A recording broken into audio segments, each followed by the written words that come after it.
All right, let's go ahead and get started. Today's going to be open forum question and answer. We're also going to do some best practices and we'll do some tips and tricks as well. So if you guys have questions, go ahead and put them in the Q&A. We will not be answering the chat, so make sure you put them into the Q&A. Let me open up the chat actually and just disable this so we don't have any confusion. All right, looks like it's all ready to go. So again, put your questions in the Q&A and we'll go ahead and get started with just some general best practices just to kind of open up the conversation. I have a lot of people on here. I have Hannah, I have Jana, I have Matthew, and I have Shane. So whoever's specialty that is, they'll jump on and answer your question. And they'll also be taking a look at the Q&A while we're going. We'll answer all the questions live if we can. If there's some questions that need to be taken, off to another forum, that will happen as well. But for the most part, we'll just try to answer everything right on here. So, okay. So while we open it up for question and answer and get some question and answer or get some questions into the pipeline there, I'll go ahead and open it up with some of the things that we've noticed lately that people are either using or not using, but maybe not using to their fullest potential. And so the first thing I'm going to go over today is this task pipeline. It's fairly new. And the task pipeline is a great place to work your tasks. So when you're in this task pipeline, you have a bunch of different options on here. First being, you can see the next 7 days of tasks for all your properties. So you can segment this down, and I apologize, it's gonna be a little slow since we're on Zoom, but you can see all of your past due tasks, all of your tasks today, tomorrow. You can click on this and open it up, or if you don't want to be distracted by this stuff, it still does give you how many items are in this bucket. So then you can just focus on your past due and your task due today here. One of the things that I see people not using is the filters. So if you click on this little button here, this is the task display options. If I uncheck these, you get a much different view.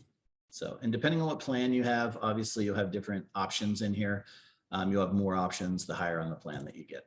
So here's a basic task view here. It shows the property address. It shows the date it's due. It does give you the snooze button here. It does give you the email. Selecting a task is here so that you can set a different due date or a color. And then you have the task name. Now, most people like a little bit more information on there. So when I add that, now you have the due 1, 2, you have the ability to exclude it from agents. You have your notes here. So you have that. When I put on the task attributes, now you're going to have everything that's in, like, similar to the tasks tab in the property. You're going to have your triggers, your tags, your recurring, your date options, your internal. This is where your SOPs might go, your critical, pinned, parent-child relationship, and then you have all of the tagging, who it's assigned to, all of that information in here, and that's your task attributes. The assigned to is who that's going to be assigned to. So in this case, it is Adam West, who is my transaction coordinator. So his role as transaction coordinator, this is assigned to the transaction coordinator, and so then Adam's little bubble here gets put on here. Property options. This is a great one. If you have this is on the upper echelon of the plans, but this one is really cool. So if you're working in here and you need to send an email, and you don't want to have to go all the way back into the transaction by clicking here and then all the way back over here to the pipeline, what you can do here is just send an email. And you can just click on this. It's going to open up the email. It's going to tell you what property you're in here. And you can go ahead and send that one-off email. If you need to change a field, you can just click here and you have access to all your fields for that property. Again, you have your property name here. If you want to just search for a field, you can go here to the property field search. If you want to call someone, you can pull up your contacts here. You can expand them. You can go ahead and call a bunch of different things that you can do in there. And then also you have your documents. This is the one I think people use the most, is being able to pull this up and go ahead and download documents, upload documents, do that sort of stuff. You do have your health bar here as well, and you do have all those buttons here as well. So you have a lot of different access to all the different parts of a transaction. You do have this database button as well. This is handy if you want to get into like your follow-up boss or your SkySlope connections. You can do that here. If you want to see the activity or the access, you have all the same options here as you have on the transaction. So there's no reason to go back over to the transaction and come back over here. You can save yourself a lot of time by using these little shortcuts to one sheets and texting and triggers and all these different things. So hopefully that's helpful. A lot of people didn't even know this was here. So just be real mindful of that. This is on the highest of our upgrade plans, the ability to not let TCs check off a task unless these things are completed. So you may have in here, I need to, before I can click this task off as completed, I may want to upload a document, or may want to add a contact, or I may want to change a field or have a field filled in. Well, you can just come over here, and these act like your conditions everywhere else in the program, where you can say add a condition, and I need to make sure that my property field, we'll just make something up here, county is not blank. So what that's going to do is it's going to put this over here, and it's not true so far. So I don't have anything in county. So this will stay red. And now if I try to check off this, task here, it's going to give me an error message and say one or more of your task conditions have failed.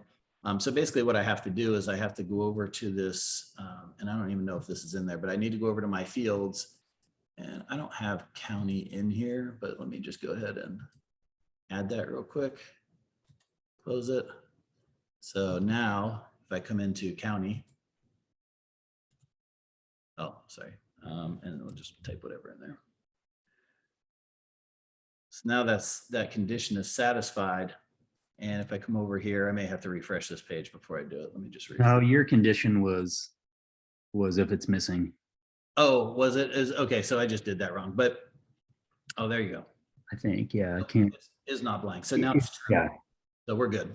So because I filled in that field, it's not blank, and it's going to let me go ahead and check off this task. So if I go over here to check this off now, there you go. Now it checked off and we're good to go. So I was misspoken on that. Yeah, no worries, no worries. So this is probably the biggest button that people are missing. The other thing that's really helpful is if you just want to go into one transaction, if you want to focus on one while you're over here, a lot of people didn't see the option to type it in here. So you can type in the address, but you could also go to your most recent transactions. So when I click on this, I can come over to here. I can click on this particular transaction, and it's just going to show me the task for this transaction. Now I have the health bar here that I can go in individually and look at what I need to do. You also have this button down here where it's a conglomeration of all of your properties and what you have to do for all of them. So since it's a demo account, we don't really send these triggers out very often. That's why there's 1,000 in there. But this is all of the transactions, and then you can parse down to just one transaction and have that ability as well. So this one, people aren't using as much as I would expect. This is also a nice feature. You can filter this down by user. So just show me the task by this user, team, client type, property status, all these different things. Critical tags are great. You create a bunch of tags on your tasks. So this is an appraisal task. This is an opening task. This is a whatever task. And then you can filter down by those as well. You can also filter down by color. So that's helpful as well. Now, once you get this set up in a way, I was just talking to someone the other day, and they chose to do it like, once you get all this stuff in order, let's just create something here. So an appraisal, and by user Adam. And let's say this is the first most important thing that they're going to check every single day. Well, now you can come up to snapshots and create a snapshot and call it, Adam and appraisal. And these are the first tasks I look at every day. Now I don't have to sit here and do this filter every single time. All I have to do is choose between, and what this person that I was talking to did is they put a number 1 in front of it, and then they put a number 2 in what they do second, and a number 3 in what they do third. So now they have a complete order for their TCs of which way to go. So here's a snapshot, but if I change it back to that, where was it? Adam appraisal, and I click on that, now you can see that appraisal came back in, and only tasks that are due to Adam. So there you go. Okay, we got a question. What's the general difference, if any, between the Kanban task view and the health bar? To me, it seems like they're both similar. What am I missing? Yeah, they're very different, because what the health bar is going to do is tell you what's ready to go. What this is going to tell you is tasks that are on all your transactions, or some filter of your transactions for the next 7 days. So let me go into let me pick one of these transactions again. Let me choose this one, and let's go to the health bar. And so you can see these are only going to be things that are ready to go or due 1/2. So it's going to give you the red for due today or past due, this kind of orangey color for due tomorrow, and there's a blue color for due in 2 days. So if I came down here and changed this document to, this is low priority now, I don't need to get this right away. I can go ahead and change it here. And now you can see that by looking on the outside, I can see that there's more things due now, a couple things maybe due tomorrow, and maybe a couple things due on. So this is a ratio of the number of red tasks versus orange tasks versus blue tasks. So the one thing that I would suggest, since we're in here, is what we've added recently is the ability to mark documents, contacts, fields with high, medium, low. So if there's something that you need to get before the end of the day, let's just go into one of these transactions here real quick. Let me take this stuff off here. Take that tag out. Okay, and let me take Adam out. So we have all of our tasks in here. Okay, so in here, oh shoot, now I forgot where I was going with this. Oh, I know what I was going. I was going to go to the actual field. So if there's a field or a document or a contact you need to follow up with, you need to make sure before the end of the day you take care of this stuff. Now we have a really easy way to do it. You can just go into your fields here, and it's going to open up this bar. And Zoom is especially slow today, so this is a joy. Just click on this button right here. And it's going to give you the ability, hey, if I need to figure out the city before the end of the day, that doesn't make much sense. But let's say I don't have the purchase amount yet, and I need this by the end of the day, I can go ahead and click on this and make this a high priority. So that way, if you're kind of following our rule that we always say, no red before bed. So, you know, on each transaction, there should be no red at the end of the day, because those are things that are past due or due today. So no red before bed. So if you're checking that before the end of the day, all your red items, now that field that I just marked as red is going to be in there. And so I know, oh, hey, I forgot to do that. I need to go check on that. And you may do that. You may have a 15-minute time block twice a day, once in the middle of the day, once at the end of the day, check all your red stuff just to make sure that you can get that stuff done before the end. Okay. All right, we are quiet today. Last week we were flying with questions. It doesn't have to be on this, guys. This is open Q&A. So I'm just doing this to kind of fill in time in between the questions. So if you guys have questions on any part of the program, go ahead and start putting them in there. We want to get all your questions answered. And we're going to do this once a week, so that if you get stuck on things throughout the week, you can just mark these things down on a piece of paper or on, you know, your whatever project management board you're using. And then you can come to this and get all your questions answered if you haven't got them answered by support yet. Okay, so that's, I think, good. Does anyone on the team have any more suggestions on the, one more thing I will mention before they jump in is you do have the ability just to drag these over. So some people didn't know that you can just drag these to the next day. You can also use the snooze. So if I want to snooze it one day, I can click on that one and it's going to pop over as well. I prefer dragging them if they're in my site. If it's anything that's going to be longer, like if I wanted to push this out to, 3 weeks from now, then obviously I'm going to use that snooze button.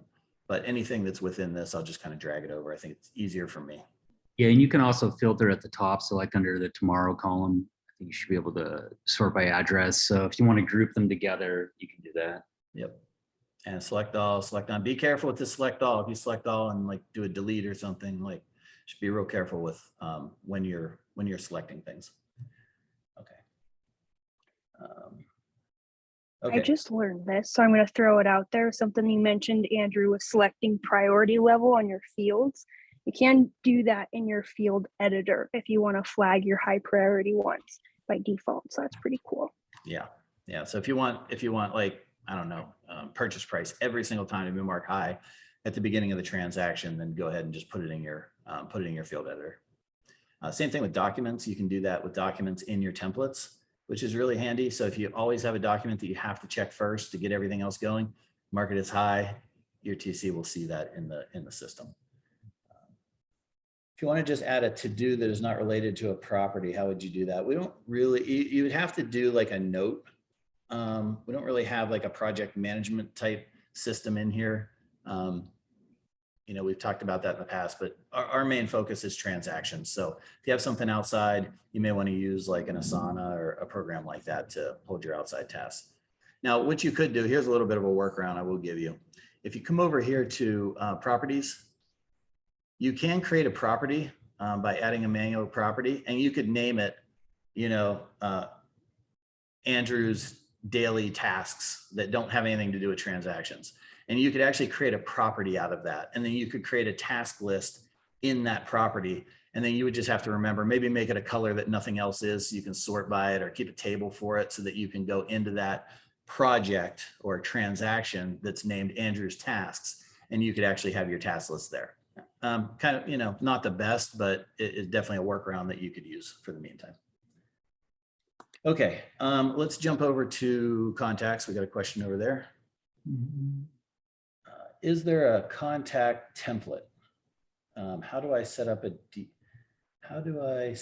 default of contacts we need for certain client types? Not sure. Really understand that.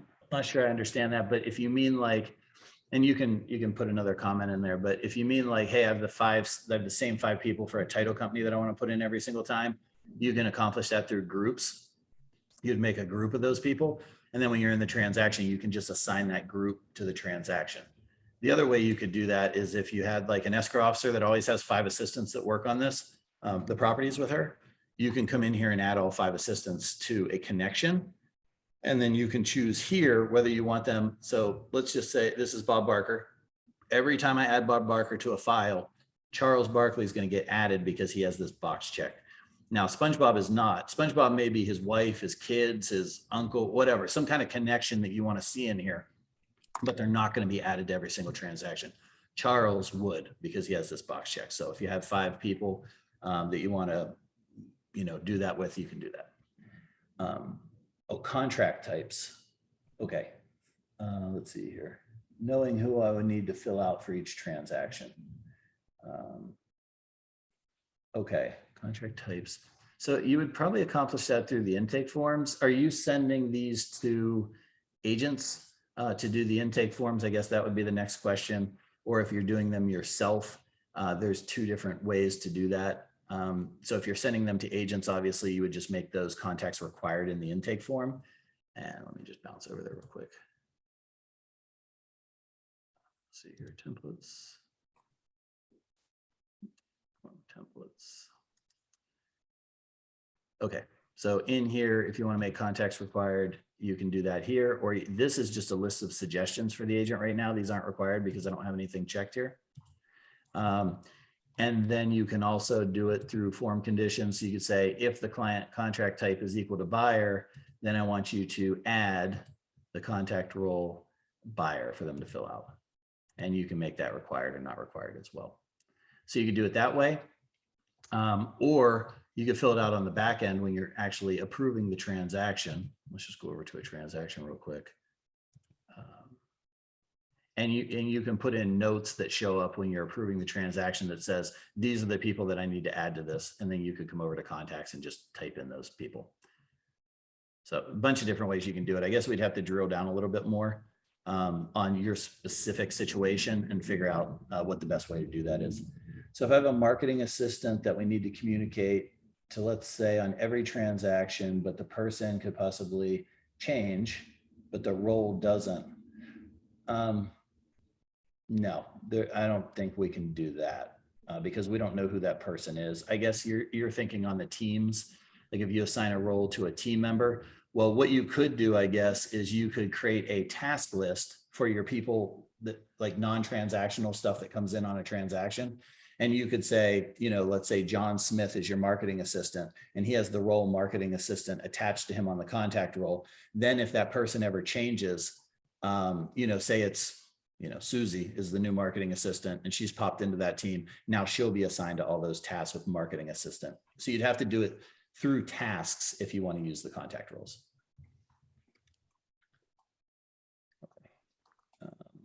And just so everyone knows where that is, let me just show it since I'm talking about it real quick.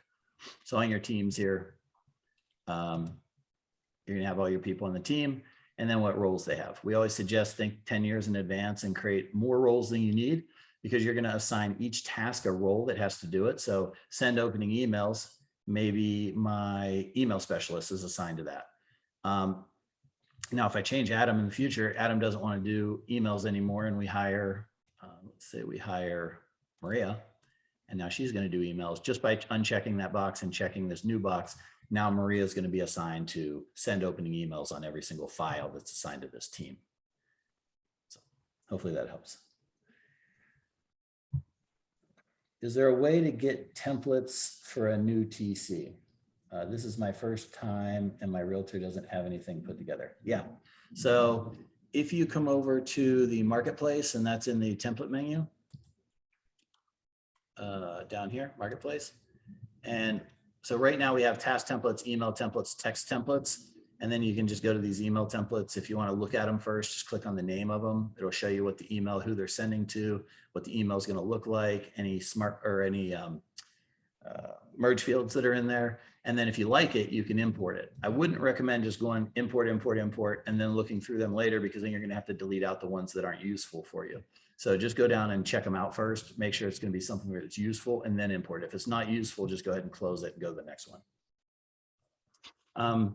Also, our implementation team is working on some things in the background that will help with that for sure. And so just stay tuned, and we'll have some more things coming out for users to help them get started. We also have some training classes too. And I forget who that was. Someone took the question down, but we do have training classes as well. So you can sign up for that. I believe it's still at a discounted rate right now. And you get 10 videos on how to set up your system from kind of start to finish. So if you're interested in that, reach out to help@opentoclose.com and ask for the implementation team, and we'll get you some more information on those and how they work. Okay, what's the best strategy for using trigger templates with tasks?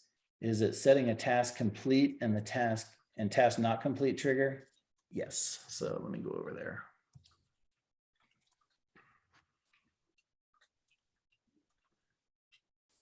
Okay, so I don't have any on this one, of course. Here, let me.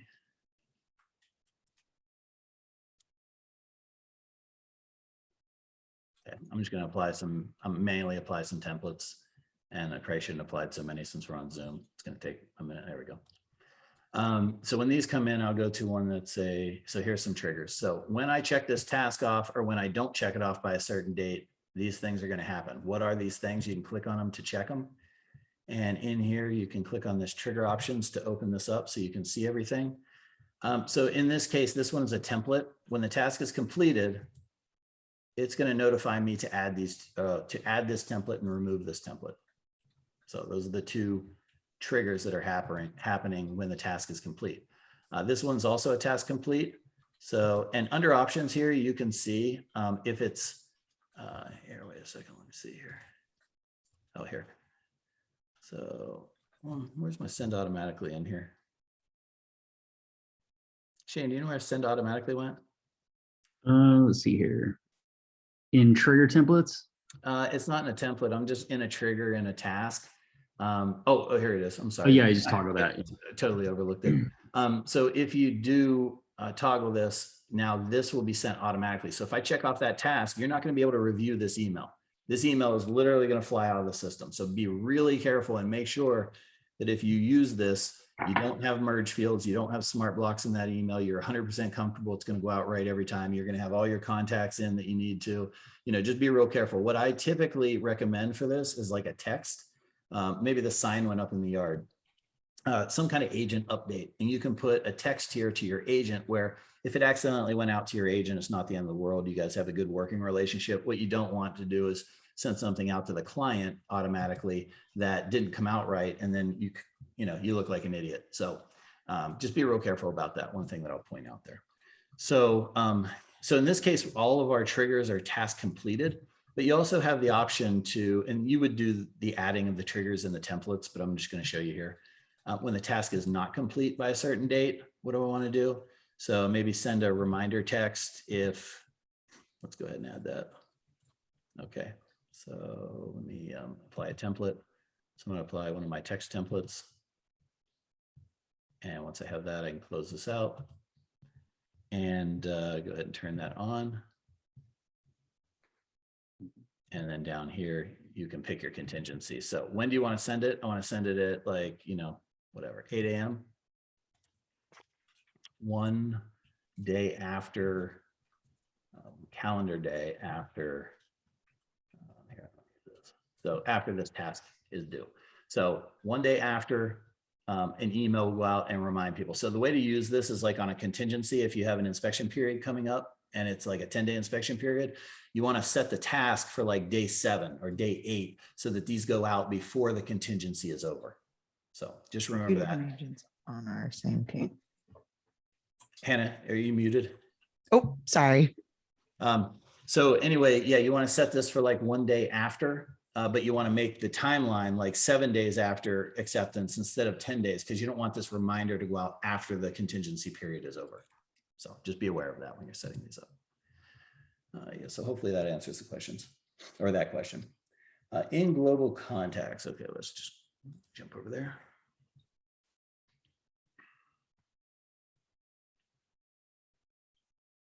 In global contacts, we have to have our same agent 3 times. We have their contact role set to buyer agent, listing agent. Okay. Okay, I got that part. So they're saying they're going to have to put their agent in 3 times because they have 3 different contact roles for that agent. I'll show you a way to not have to do that in a second. Agent to work with our task list templates. Let's see, depending on which agent they are in the transaction, we do a lot of do. I see, because it's not, so if they're in a transaction and they're searching to add a contact, it doesn't actually list the role of the person. Gotcha. Yeah. So I was about to answer this one. What I think might work for this is if, Brooke, if you have all of your agents, their contact role could be enclave agent, and you can just have one version of them.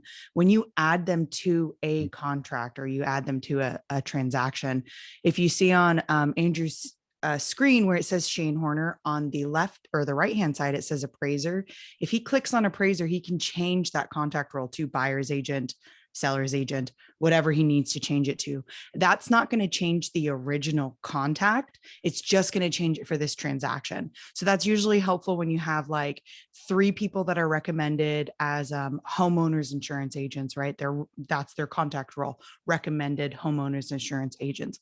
Well, once the person selects that person, you're going to want to change that so that they're being brought in and those merge fields are reflecting properly. Am I on the right track with that, Andrew? Yeah, definitely. And the other, so there's a couple different ways you can approach this too. So Hannah hit nail on the head there. You can change that. It's not going to affect your contact. So what I recommend is don't set a contact type on an agent or on a client.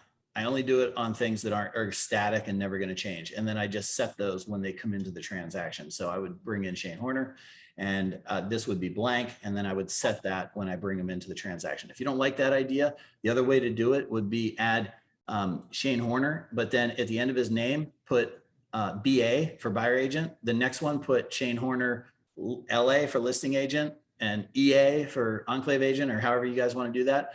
And then that way you can, when you search the contacts, you can actually see the difference in the contacts and you can bring them in that way. So either way. I prefer not to set the contact role and just have one contact, just so I don't accidentally add something to a contact later, or change something and it doesn't get updated in all the other ones, but personal preference on that. Anyone else have anything to add to that? No, I think that's it. Yeah. Really try to not duplicate your work. That's why we do allow you to switch the role inside the contract. Yep. Okay. And Brooke just had a follow-up to that, was asking, if you do add the LA or the EA at the end of the last name, will that show up in the merge fields for the full name? And I believe that would. What about if you did something like the nickname, Shane? Would that be maybe a comparable workaround? I didn't put middle names in here. Let me see if I don't even think they pull back on that. Okay. Let me see here. If I go into contacts, and let's just go into Bob Barker here for a second, and let's do middle name. Yeah, middle name is, let's just say it's going to be, Got to be Elvin or something. EA for buyer agent. And I don't know why I put these in like this. I screwed this up when I was putting these in. I think I imported these and I just forgot to select the right one. So I'm going to put BAA here just so we know which one's the nickname, which one's the middle name. I want to see if I go to a transaction now. If make sure you save all those. Oh, yep. Thank you. That's a good point. When you guys are typing stuff in here, if you change it, that purple bar is indicating that it's not saved. You do have to hit the enter button or return or whatever. Okay, so let me go back over to a property and let me go to this one. Let's go back to contacts and I'm going to add in Bob Barker again. No, it doesn't. We can always add that to a list of things we can Okay. look at adding. Yeah, we'll take a look at it. And I guess for the time being, if you did want to, I guess you could put it in the business name if you wanted to, that unless you're using that as a merge field too. So yeah, but we'll take a look. That's a good point. Are there additional steps for linking Brokerment other than adding the account details to the apps page on the apps page? So, okay, Brokerment, first of all, I want to point out, Brokerment's kind of funny because if you want to use Brokerment, they have to have a, what's the account? It's like an enterprise account that you have to have. So first of all, make sure your agent has an enterprise account if you want to use it. And then how you would do that is in the transaction, you come over here to Brokerment. Oh, sorry, I have SkySlope associated with it right now. Let me, actually, let me just go to a new property. This one. There we go. So now you can link the property here in Brokerment. So, or if you want to create this property inside of Brokerment, then you can use this side, the right side, export property. Or if you just want to link them up to like bring contacts over, then you can do it over here with the link. So, now you can, there's a couple different ways you can do this. I prefer to use our intake forms and open to close, create a transaction and then link the property as part of the first task that you do. Some people like to bring these transactions in from .loop, SkySlope, or Brokerment. I don't think it's the best way to do it, but we do have the option here. If you want to create it over in .loop and bring a loop in, or create it in SkySlope and bring that in, or Brokerment, you can do that from the manual, bring in a manual transaction, bring in an intake form, or you have these three selections down here for .loop, SkySlope, and Brokerment. But like I said, my recommendation would be to create a task. The first task be link Brokerment or link SkySlope or whatever, and then just do that on the back end after, because our forms are dynamic. So it's going to be a lot better for the agent to fill out our forms that have the form conditions on them, and then are also triggering the necessary fields and documents and tasks and everything to come in correctly to your transaction. We have a limited we have limited capabilities when we bring them in from these three programs, just because we don't have total control over what's in their API and what they let us do and what they don't. Another thing I want to add on to that as well, Andrew, if you want to show them where the API field mapping templates are as well, that might be really helpful so that you can make sure that you're mapping the fields from open to close and they're being brought correctly into Brokerment and those properties are being filled out appropriately. So you would just head over to the hammer icon, click on templates, click on API field mapping templates, and then you can select add new, and then you'd be choosing which API you want. And then you could go through and you could select, okay, whose profile. And then from there, you can go ahead and set up, where are these fields going to? What is it in open to close so that we can match it over to Brokerment? Yeah, so what happens is in here, you'll see there's one side that you can't edit and one side that you can edit. This side is coming from whatever program that you're trying to link. So these names are static over there. So escrow closing date is static, and this is a SkySlope one. So now I need to choose the field in open to close that's going to match up to. So the actual closing date, maybe in open to close, it's just called closing. And so because those names are different, we need to tell the two programs how to talk to each other. Now, once you set this up once, you can just apply this field mapping template to future transactions, and it's going to know, it's going to go back and grab this and say, okay, this field needs to go here. This field needs to go there. Good point. Thanks for bringing that up. Can you touch on the workaround for adding more than one agent to an agent portal? Yeah. So we're working on some stuff in the background on this to make this a better experience. But for right now, the thing you want to do is link the transaction to the agent that is going to participate the most. Typically when you have a dual agency, sometimes it's like a team leader that's just kind of on the contract, or maybe it's an assistant, but they don't do much. Make sure that the person that you're bringing this in from is the one that's going to participate the most in the transaction.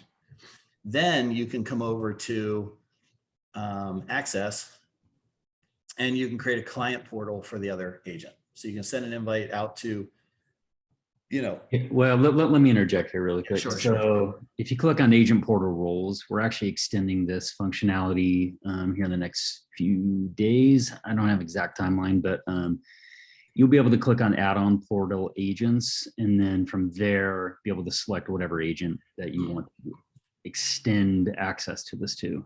I didn't want to let the cat out of the bag. I didn't know that. I didn't know it was going to be that quick. So I wasn't trying to give up his secrets. But so the old way was to add him as a client portal user. Yeah. The downside of that was they had to have another email. It had to be like if they had a client portal at Andrew at open to close. Well, I had to have another one like Andrew at Gmail for the client portal, which became just not a great user experience. So Shane's been working on this to add on additional portal users. Now this one's going to be the one that the like all the settings and stuff come from. It's going to come from the main account. This is just basically like, hey, this person needs to view this as well. Yeah, and we're looking at actually defining roles on them as well. We may be able to kind of conflate client portal users and agent portal users together so that they both share roles. So you can say, well, this is a buyer, this is a seller, this is whatever. And then they only will have access to certain elements of the transaction based upon that role. But anyways. May it come in handy too if we, down the road, multiple intake forms, have an agent access, things like that. So yeah, there's a ton of stuff, guys, we're working on in the background to make this a lot better, but everything takes time. And so little by little, but yeah, this is something that I get in trouble for mentioning features that aren't released yet on these things. So I tried to keep that secret. So, all right. Thanks for pointing that out. I didn't even know that was on there yet. Yeah, I just got added this morning. Oh, cool. No questions. Everyone is out of questions. What are we, about 40 minutes in? Okay, let me look at my list of things that we've got a lot of questions on lately. Okay, let's head over to, and we'll watch for your questions here, but let's just go over here to this screen. A lot of people aren't using these tables and segments to their benefit. I'm just going to really quick go through here and show you all the things you can do. So the main use for this first one is just think of this as a filter. This is just going to filter down to whatever you want: buyer, seller, inspection, things like that. Think like the main part of the filter. So let's just use buyer because that's an easy one. Buyer. And then the segment would be, you're going to further filter it down. So if I don't choose this closing this month, and I just want to have my buyer table on, it's going to show me all my buyers. But now I want to segment my buyers down a little bit more. And I want to say, who are my buyers closing this week? Who are my buyers closing this month? Who are my buyers closing this year, last year? You can create a bunch of these, and then it's going to tell you how many people are in there. It's going to tell you the status of what's happening with those people. Where you can get, now, before I go there, one thing that people always forget to do is set your table columns. Every single table and every single segment has their own view. So you can really make this to your advantage, where you can come in here and say, for my buyers, I want to see these 4 things first and nothing else. I don't want to see anything else. And I can update this. And then it's going to go through and it's going to put those in the order that we chose them. And then these are in here all the time: time zone and team. That will always be at the end. So now if I want to further segment this down, and I want to say, active buyers, closing last year, closing this month. So let's go to closing this month. Now it's going to further segment this down to buyers. And actually, let me point out something real quick. So buyers, I had to come over here to contract client type, and I had to edit it. And I had to say, I only want to see buyers for this one, because that's what I'm naming it, buyers. This is just a label. This doesn't really do anything besides just, it's just text. Over here is where you're laying it out, where, what do I want to see here? Buyers. Okay, that's fine. But now I want to go to buyers closing this month.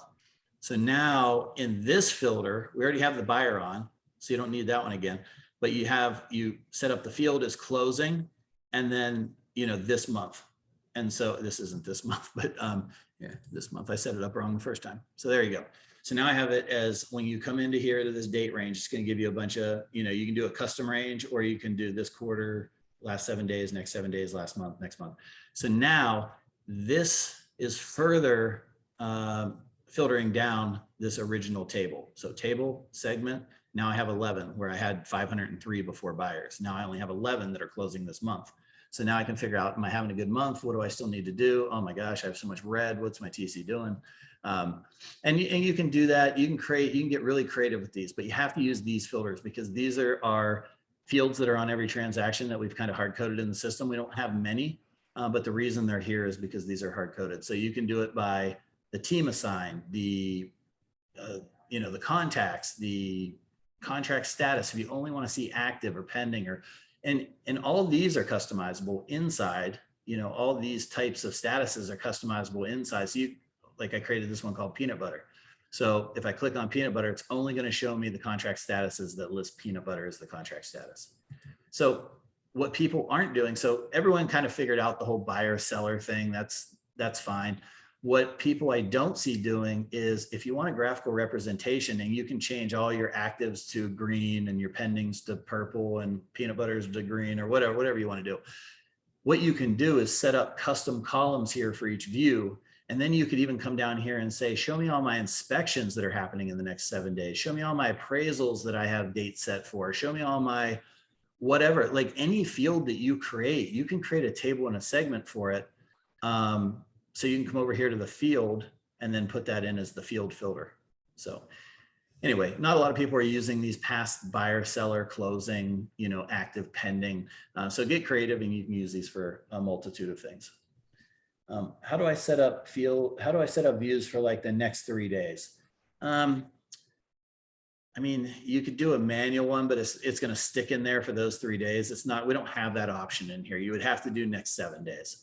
The next 3 days is really what we use our health bar for. In our health bar, it's going to tell us everything that's coming up in the next 3 days. So everything in the next 3 days is going to be here. All our emails need to go out, all our templates need added, our documents that need viewed, all our tasks. Everything is in this do 1, 2 or high, medium, low. And that's going to delineate those next 3 days. Now, if you're looking at tasks, you can go over that task pipeline that we showed you earlier and you have the next 7 days. So if you give me an example, Caroline, if like what you would want to see for the next 3 days, and then maybe we can find a workaround for it, or maybe this health bar works. I'm not sure. All right, cool. Same thing with contacts. Contacts, we have filters in as well. So you can par these down to date created, last name starts with, contact role, contact group. So if I want to do like inspectors with a 5-star rating, or appraisers that I never want to work with again, or you can get pretty creative on these too. And don't forget, you have the table columns on this too. Do I want to see their email when I pull this list up? Do I want to see the group they're in, the tags they have, their cell phone number, whatever you want to do? You can create custom views so that, like, when do I want to pull up inspectors that have a 5-star rating? If I ever, want to give a recommendation, well, what's going to be the best information that I need to pull up on my screen so that if I'm on the phone, I can just give them that information, or I can, send this contact to them or whatever. So just know that you can get more detailed than having buyer or seller. You could have lender, inspector, and then you could, make those filter down even further. And also call people from here. You see how many properties they're involved in. One of the suggestions we had the other day, and I forgot to put it on the list, and I'm just going to say it here to remind myself when I go back and review this video, is when we merge 2 people, make sure these properties merge too. Right now, if you merge, you have to pick which one you want, and it holds those properties in there. So, okay. Let's see if we have any more questions. Oh yeah, like I want to see the closings that are coming up in the next 3 days. Gotcha. Yeah, you'd have to do, what I would recommend is that you do next 7 days. And then all you have to do is put these in order. So like if I had come over here to table columns, make sure the closing date is actually one of the fields in here. Let me find closing real quick here. Closing. And then let me actually move closing up to, move closing up the list. When I update this, now you're going to see that closing is in here. And now I can come here and just click on the word closing. And now I just sorted it. So you have the next, it's not perfect, but it definitely does the job, where you come in here and you can set this. So now if I come back to this, this should be still like this. So, and if not, all it is a click of a button just to get it in order. Okay. Oh, just so you know, whatever table columns you have present here. So if I just have these 4 columns, obviously time zone and team too. and I want to export, I can export this to a CSV. So yeah, so you can export that out to a CSV if you want to transfer that to a different program. A better way to do it obviously would be the API and using the webhooks that we're releasing soon. But if you do have an instance where you just want to pull something up real quick and pull a, maybe there's a referral company that wants your last transactions for last year. This would be a great way to just pull it up, export the CSV and email it over to them. All right. We got 13 minutes and we got 0 questions. We still got a lot of people on though. So if you guys have questions about anything, really, like anything, things that are coming up, things that we're working on, things that you're having trouble with, this hour is for you guys to get all your questions answered. Okay, so while we wait, we have we got 13 minutes here left. Yeah, 13 minutes. Let's go to, let's see, I talked about the task pipeline. I talked about tables and segments, contact organization. I didn't really touch on. So we did talk about the filters. You got a few more questions here. Oh, good. Okay. What level do the conditions show up for tasks? What level? I think he's asking plan, or she's asking. Oh, yes. I'm sorry. Yeah. So on our premium plan, so just so everyone knows, the first 2 plans, if you're on them, you can stay on them, but we're getting rid of those. No one's really on those first 2 plans. The, what are they called? Light and The light and the plus. Yeah. Those 2 are going away. It's going to be the Pro, which is currently our premium plan. That one has 3 triggers per task. Now you don't have the conditions for that one. The conditions are going to show up once you get to our scale plan, which is our highest plan that we haven't released yet. Now there's 2 types of conditions actually, and let me point out the difference here, because this will make a big difference on what you're talking about.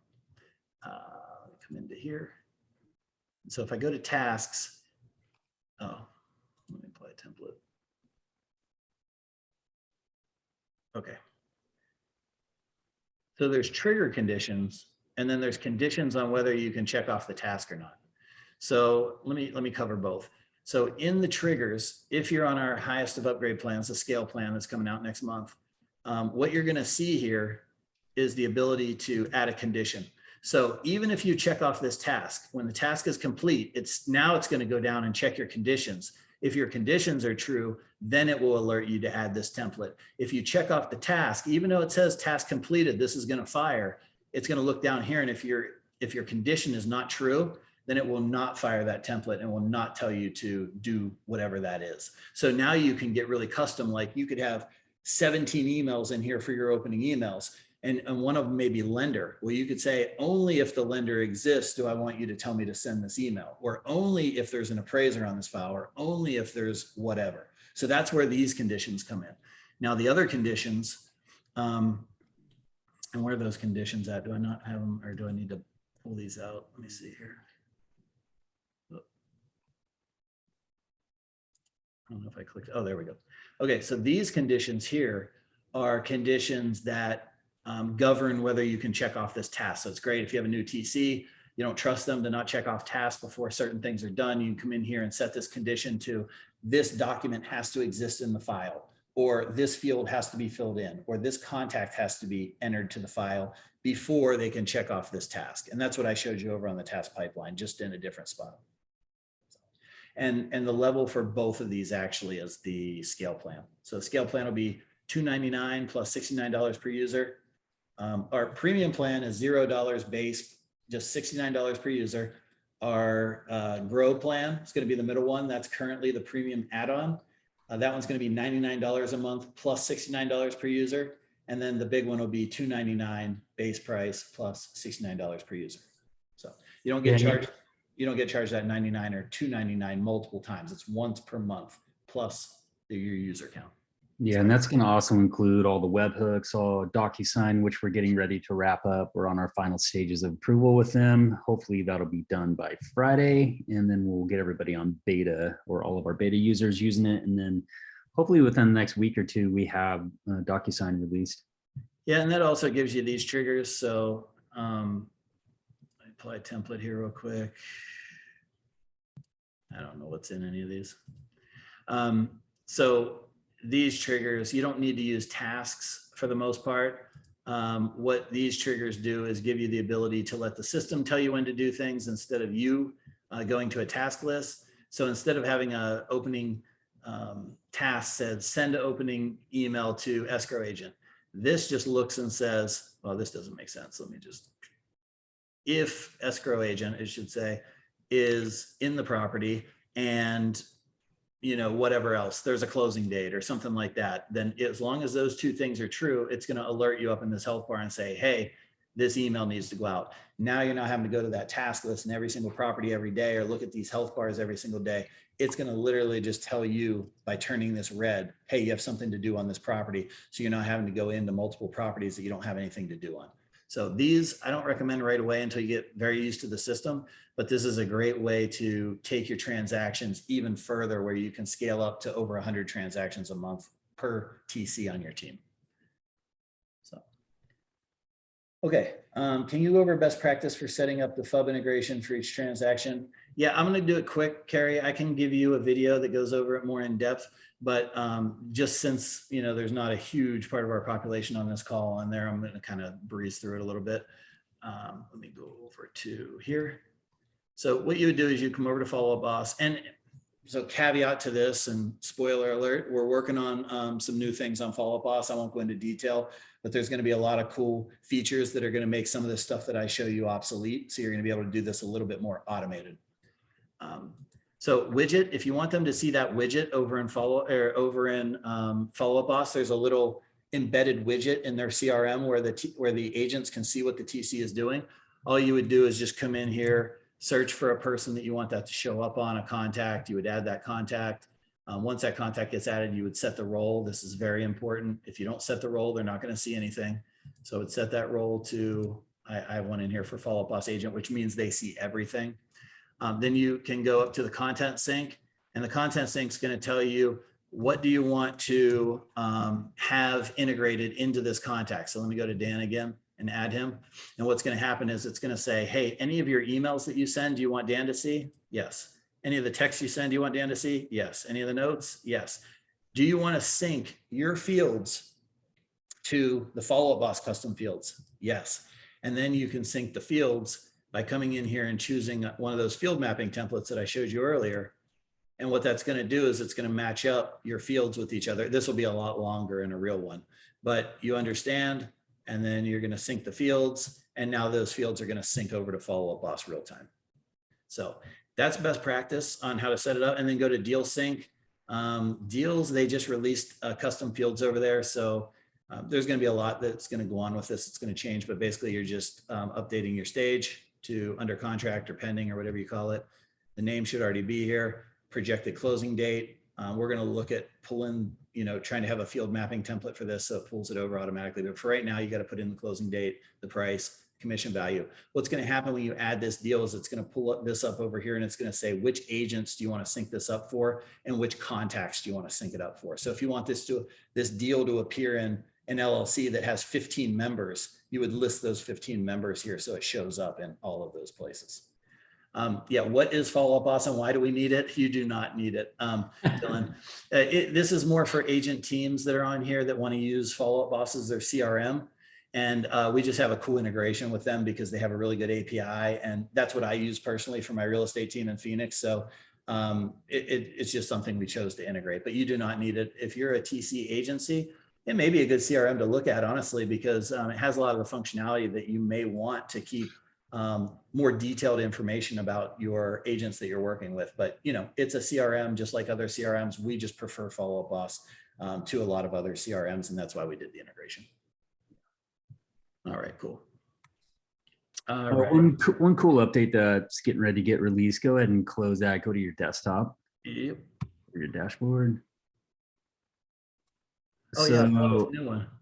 Yeah, so property notifications. So anytime something happens external, such as a document coming in, an envelope getting signed, like a property document received, like there's no visibility really of that. And you get an external email going to you, but this is nice because now you can see all the activity that's happening on any transaction with like messaging or something coming into the system. So The next phase of open and close really is around bi-directional communication. So if something happens at DocuSign, you need to be notified inside. So if you're whatever transaction or whatever team you're associated with, you may be on multiple teams, and those teams are all associated to a property, you'll start getting all those notifications funneling into your dashboard.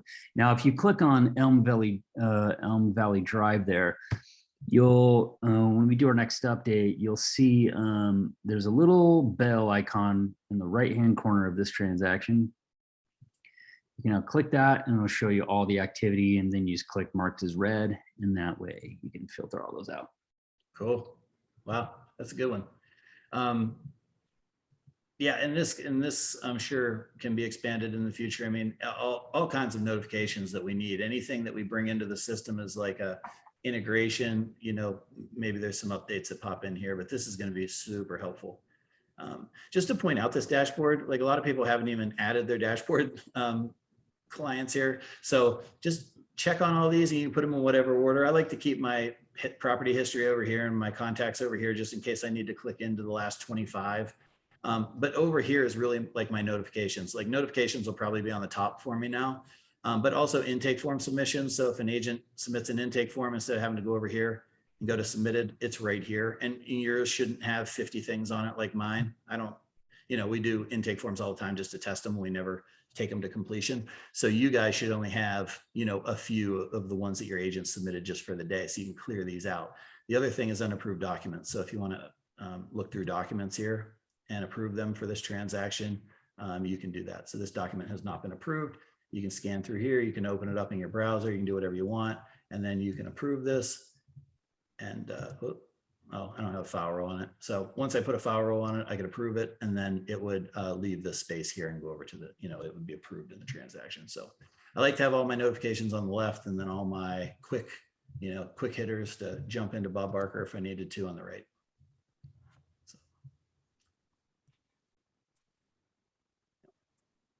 All right, we are at 11:59. I don't see any more questions, so we'll go ahead and stop it here. This is kind of the tone that we'll do future workshop Wednesdays. We'll bring some topics that we see that are commonly asked questions with support during the week. And those will be the things that we kind of will do if, you know, there's not a ton of questions going on. But if there's questions, question and answer will take precedent over what we have. We'll just have a running list that we go over every Wednesday. So make sure you bring lots of questions to these and we'll get them answered and get you guys, you know, further along in the system and using it more proficiently every Wednesday. So anything else anyone has to say? No, I think they covered it pretty well. All right, cool. Thanks guys for coming. We appreciate the attendance and we will see you next week, hopefully. Bye. Yeah, thanks, guys. Have a good week.